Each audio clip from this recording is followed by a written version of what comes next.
Hello everyone, my name is Brooke Usher and I'm here with Allison Waldrop today to discuss our crop evaluation for the Greenhouse Management 1 course. Today we will be discussing the crops we grew, the production and maintenance strategies we utilize, and the evaluation of these crops. So our overarching schedule goes from August to this November, and in August we started with a poinsettia pot up on 8/14. We also followed that up very shortly with the installation of irrigation and setting up our dosatrons, which we will get into that in a moment. And we also did pinch our poinsettias to promote more branching of growth and not just taller plants, but more fuller plants as well. Then we went into September. We started our second phase 2 kind of the plant pot up with our additional annual and perennials that we got from Jane's Greenhouses. And then we began doing our EC and pH data collection readings on 9/11. Following that, in October, we did plant measurement utilizing our rulers to do the height, the north to south direction, and the east to west directions on 10/7. We also deadheaded the daisies due to a pest outbreak on 10/7. And then our bonsai PGR was applied to the poinsettias on 10/25. And of course, we had to continue to prune plants during this time. We removed dead leaves throughout November, and our plant sale occurred and was successful on November 20th. So the crops we grew, first we started with the poinsettia pot up. So we had 8 different cultivars. We had the Red Jewel, Freya Marble, Red Ribbons, H759JA, Freya White, Noblesse, Freya Pink, and Freya Red. For the care, we kind of learned that they don't like to have wet feet. So essentially, they don't like to have wet root systems that can lead to root rot, and they need to be able to dry out before and between waterings. And as I said before, the plugs were planted on August 14th.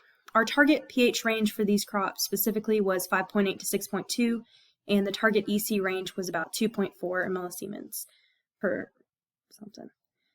Pests and disease treated and spotted were fungus gnats, whiteflies, and we did have some pathogen issues specifically with our poinsettias. Now, our application that we discussed was the bonsai drench, and that occurred on 10/25/24, and then we did kind of mess around with fertilization, but we ended with 300 ppm nitrogen with Jack's nutrient fertilizer. So next we have our other crops outside of the poinsettia. So we have a bunch here. We have the heuchera, the midnight rose, as well as the caramel variety. We have Gerber daisies, which came in an array of colors from like yellow, orange to pink. We have our Echinacea sombrera, the adobe orange, our hosta great expectations, hellebore joker, some snapdragons, which were like pink, orange, and white. Then we have our monstera thigh constellation, our sedum angelina, our gara dark pink, coreopsis moonbeam, and some dianthus. So the crop care for these, they're different than the poinsettia. So they were first transplanted into 6-inch pots on September 9th. Our target pH range for these were obviously lower than the poinsettia. They were 5.5 to 6.5. Target EC range was about 1.2 MSM. Some pests and diseases that were treated or like spotted on these plants were some fungus gnats, probably from some overwatering at one point, some spider mites, whiteflies, some thrips, and obviously, they were applied with chemicals to treat these.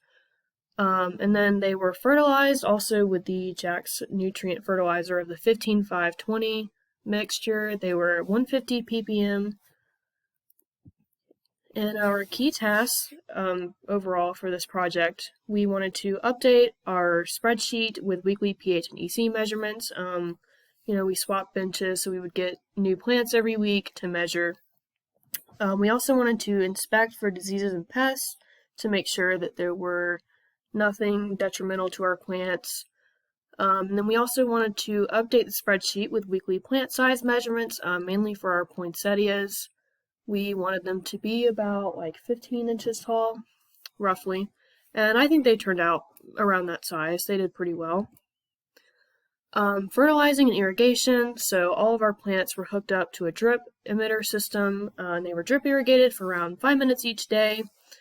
Of course, we mentioned earlier they were fertilized with Jack's nutrient fertilizers 15-5-20.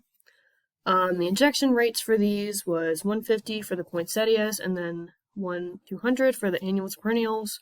So obviously for the other plants you wanted them more diluted and more concentrated for the poinsettias. They were injected to the plants with the emitters from the dosatron, and the fertilizer stock solution contained about 1.514 grams of fertilizer for every gallon.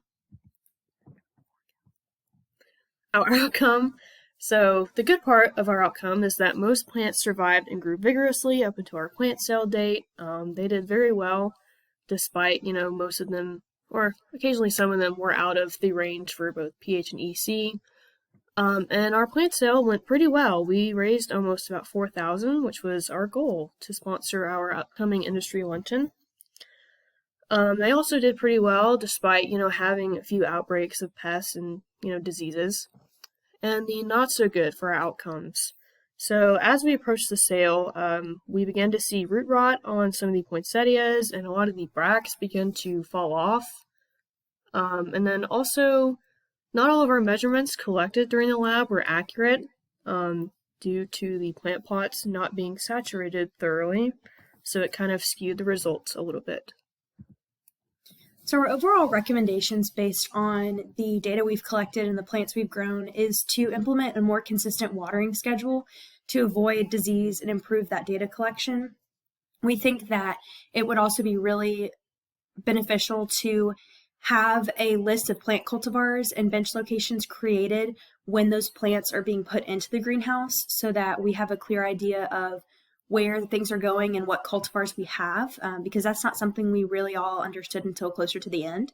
And then, of course, ensuring that all groups are inputting their data on the correct spreadsheet, because we did have some miscommunication between groups and there were various documents when in reality we all really needed to be on the same document. So that did kind of make it harder to compare with other groups. And for next time, we definitely think that these kind of all go into the realm of communication between groups, as well as just overall in the class. But it was a great